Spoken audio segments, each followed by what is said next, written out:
Ya, assalamualaikum anak-anak. Waalaikumsalam. Iya.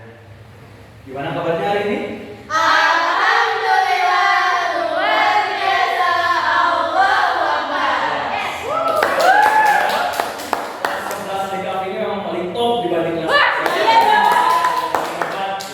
Tapi sebelum kita belajar nih, alangkah baiknya mungkin sama Kak Em bikin dulu doa gitu ya, biar kita kedepannya makin lancar belajar. Silakan Kak Em. Ayo, silakan Kak Em. Oke, baik Pak. Oke teman-teman, sebelum belajar, marilah kita berdoa dalam hati mulai. Udah selesai. Ya, terima kasih untuk Ibu KM ya. Ibu. Ketuanya di sini ya, ada perempuan ya. Ya, orang perempuan orang semuanya cewek gitu ya. Santai ya. Saya biasa ngajar di sekolah yang isinya cowok semua, jadi agak canggung di sini. Itu pertama kali saya ngajar di kelas gitu ya. Jadi kita sambil sedikit-sedikit kita ngobrol gitu ya, sambil nanti saya terangin gitu. Oke, saya mungkin kenalan dulu nih sama anak-anaknya di sini. Boleh dari yang paling depan siapa namanya?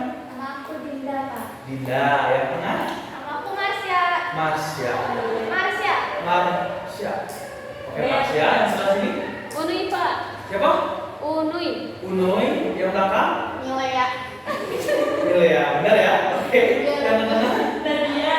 Nadia yang ini? Cantika. Cantika. Oke. Kalau saya lupa-lupa lagi, mohon maaf. Saya sangat lemah dalam mengingatan. Pacarnya Dilan. Oh iya, kalau adalah saya pasti ingat ya nanti ya. Mungkin kalau yang namanya paling saya ingat, Wayan saya sering panggil ya. Jangan salah ya, anak semua ya. Kayaknya Mile ya nih. Oke, ya. Sebelum mulai nih, kita mungkin bisa tarik nafas dulu semua bareng-bareng. Santai ya. Mungkin biasa lihat di sini ibu-ibu ya, bapak ganteng ada kaget mungkin ya.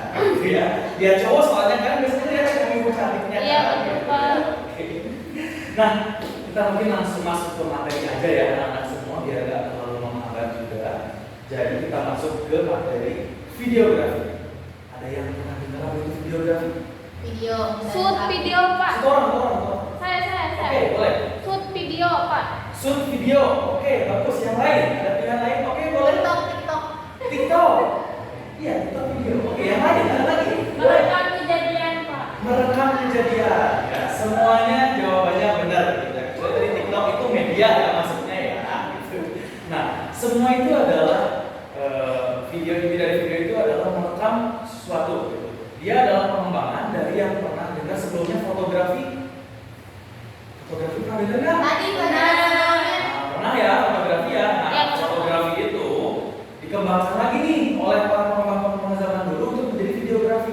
Kenapa Pak dikembangin? Kira-kira kenapa? Ada yang tahu nggak jawabannya kenapa? Boleh kenapa? Tidak puas. Betul, tidak puas. Lalu apa lagi? Mengikuti zaman. Mengikuti zaman. Ada lagi yang lain? Kebutuhan ya.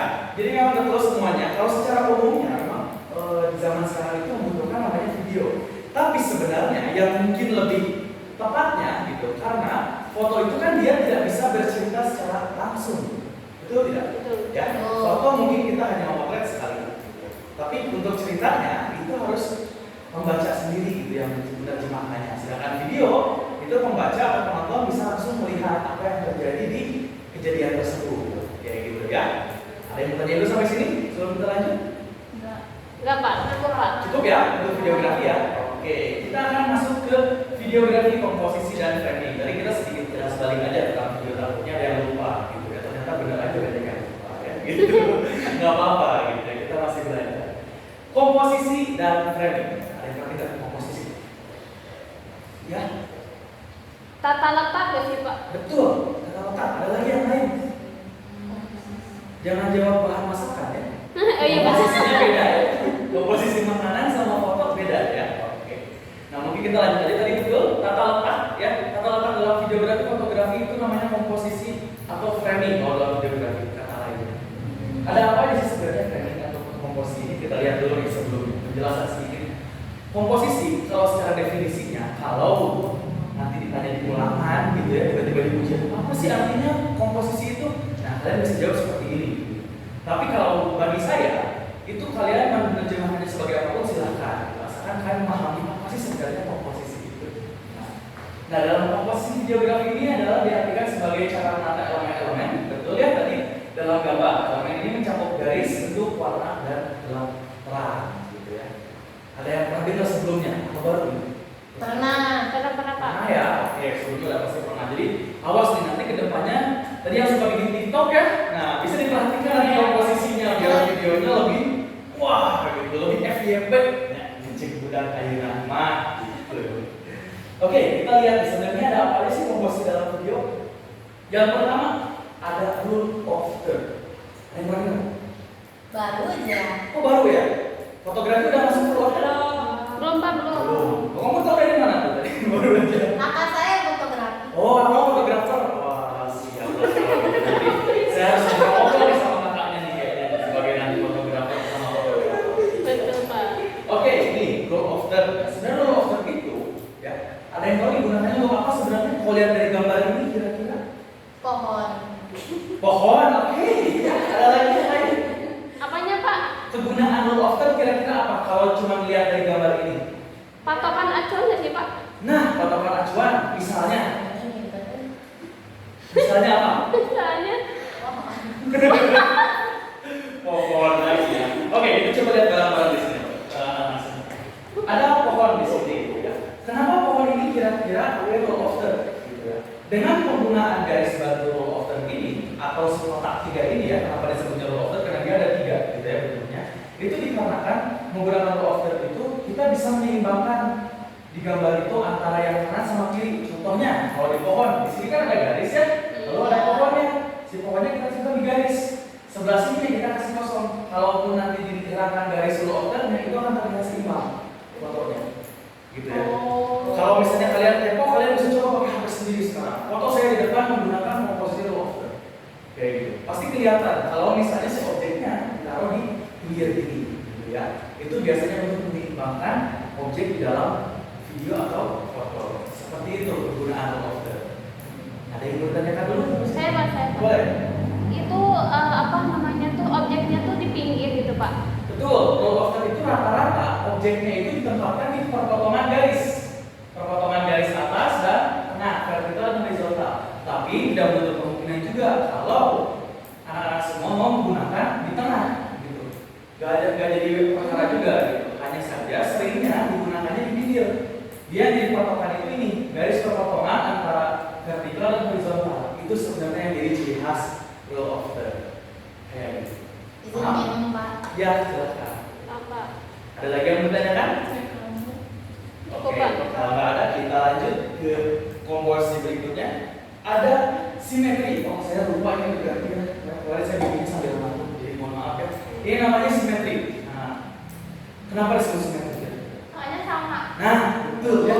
Sama nih kanan kirinya ya. Jadi kalau simetri itu pastikan ketika kalian memotret atau mau video itu sama. Biasanya dipakai buat apa coba? Ada yang tahu nggak? Jembatan. Jembatan ya. Jembatan juga ada fotonya. Atau yang lain nggak? Pemandangan nggak sih Pak? Pemandangan. Oh, pemandangan ada simetris banget. Kayaknya jarang nih kalau pemandangan. Nikahan. Kenapa? Pernikahan. Pernikahan. Nah, itu dia tuh.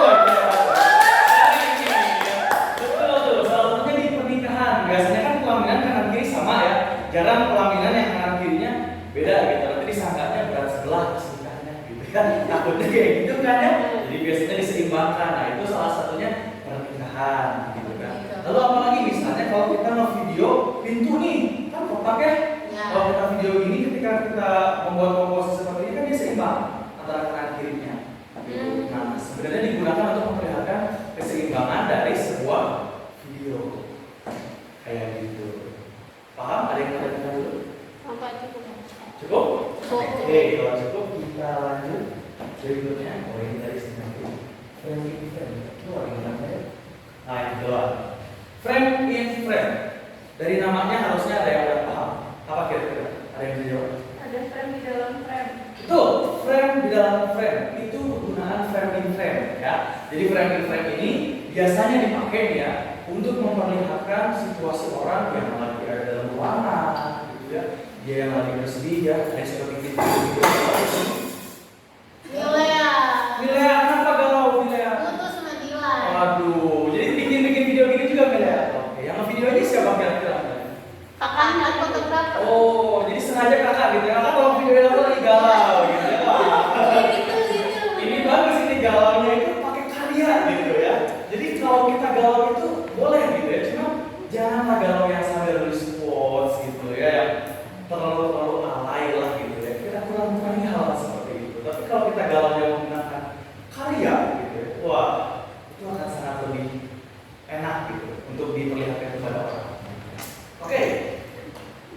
Berikutnya, nah ini ada bagian background. Ada yang tahu background itu apa? Latar belakang. Latar belakang ya. Kalau kita foto udah pasti ada Latar background belakang. ya. Kalau nggak pakai background itu namanya PNG ya. Iya. Transparan. Tapi rata-rata kalau kita ngefoto ataupun video itu ada yang namanya background. Jadi ketika nanti kalian membuat video itu pastikan kalian lihat di belakangnya kira-kira backgroundnya enak kan nih. Jangan-jangan ketika kalian buat video lagi galau kayak Milea tadi gitu ya, di belakangnya ada yang lagi buang sampah gitu kan nggak enak ya. Jadi salah fokus nanti gambarnya kayak gitu. Ada yang berani dulu sampai background. Background harus sesuai dengan tema ya Pak ya? Background tentu saja harus sesuai dengan tema. Kalau nggak sesuai dengan tema nanti salah penerjemahan lagi kayak tadi contohnya. Jadi video galau, backgroundnya anak-anak lagi main di taman. Jadi kurang enak gitu jatuhnya ini video apa sih gitu. Nah itu yang bisa menjadi salah fokus bagi teman-teman. Seperti itu. Ada lagi yang bertanyakan? Cukup Pak. Cukup. Oke, satu lagi nih selain background. Background itu kan belakang. Kalau di depan apa namanya kira-kira? Ground. Ya, dikit lagi loh. Front. In front. Tadi ada Foreground. namanya itu foreground ya. Foreground itu ya, kalau background itu di belakang, foreground itu di Depan. fungsinya buat apa kira-kira? Biar cantik. Ya cantik. Emang kalau nggak pakai foreground jadi nggak cantik? Estetik Pak. Estetik. Apa itu estetik? Keindahan. Keindahan. Kalau nggak pakai foreground jadi nggak indah. Sesuai orang. Oh, Yang ambilnya gimana Pak? Oke, ya, jadi foreground itu biasanya dipakai untuk memperlihatkan si objek itu memperlihatkan dimensinya sebenarnya foreground. Jadi kalau misalnya nggak pakai foreground sih bisa gitu, cuman ini nggak terlihat lagi ada di mana. Gitu. Biasanya foreground itu kalau mungkin pernah yang lain ya ada nge-shoot itu dari sini belakang bahu, ya. Kalau kita nge-shoot ada yang ngobrol, tapi bahu orang yang ngobrolnya kelihatan. Gitu. Nah itu kan gunanya untuk memperlihatkan dia tuh ngomong sama siapa sih gitu. Memperlihatkan bahwa di depan dia itu ada bajingan maksudnya. Dan nanti bajingan lebih belajar. Pinter lah Pak. Oke, sampai foreground ada yang mau ditanyakan dulu? Kau paham semua foreground? Paham. Gampang lah ya, bisa Ya, ya. gampang. Nah, untuk komposisi dan framing itu sebetulnya harus sedikit materinya. Jadi nggak terlalu banyak kan, simpel sedikit, tapi itu yang menjadi tips kalian ketika nanti akan membuat video seperti itu ya. Nah, itu tolong kucingnya dikeluarkan dulu ya. Nah, kasihan itu temannya itu nggak bisa bergerak gitu, kasihan ada kucing itu. Boleh lepaskan dulu kita jadinya ya. Boleh ya, tolong ya, Meng ya. Lagi pas nggak boleh gitu ya Meng ya. Oke. Nah, untuk latihannya nih ya, kira-kira mau praktek atau mau tanya jawab? Tanya jawab Pak. Mau tanya jawab aja. Praktek. Praktek ya. Salah ngomong Pak. Oke, Praktek. praktek ya. Karena kan kalau yang kayak gini tanya jawab sulit ya. Iya benar Pak. Betul ya, kita harus banyak interaksinya gitu. Nah, oleh karena itu nih, karena jam kita juga kelihatannya masih banyak ya, sambil menyisakan menghabiskan jam kita, saya ingin kalian coba pergi keluar kelas ya, dan nanti kalian buatlah video yang indah gitu, menggunakan teman kalian objeknya, saling memvideo antar teman gitu ya. Kalau misalnya sudah, nanti dikumpulkan di Google Classroom-nya. Karena Google Classroom itu kan video bentuknya digital ya, nggak bisa fisik, nanti dikumpulkan di Google Classroom. Sampai sini yang bertanyakan dulu? Aman Pak. Aman? Aman. Kalau itu sekalian saja saya tutup karena nanti setelah kalian beres kalian langsung istirahat juga. Jadi terima kasih untuk hari ini. Saya tutup. Assalamualaikum warahmatullahi wabarakatuh. Wah.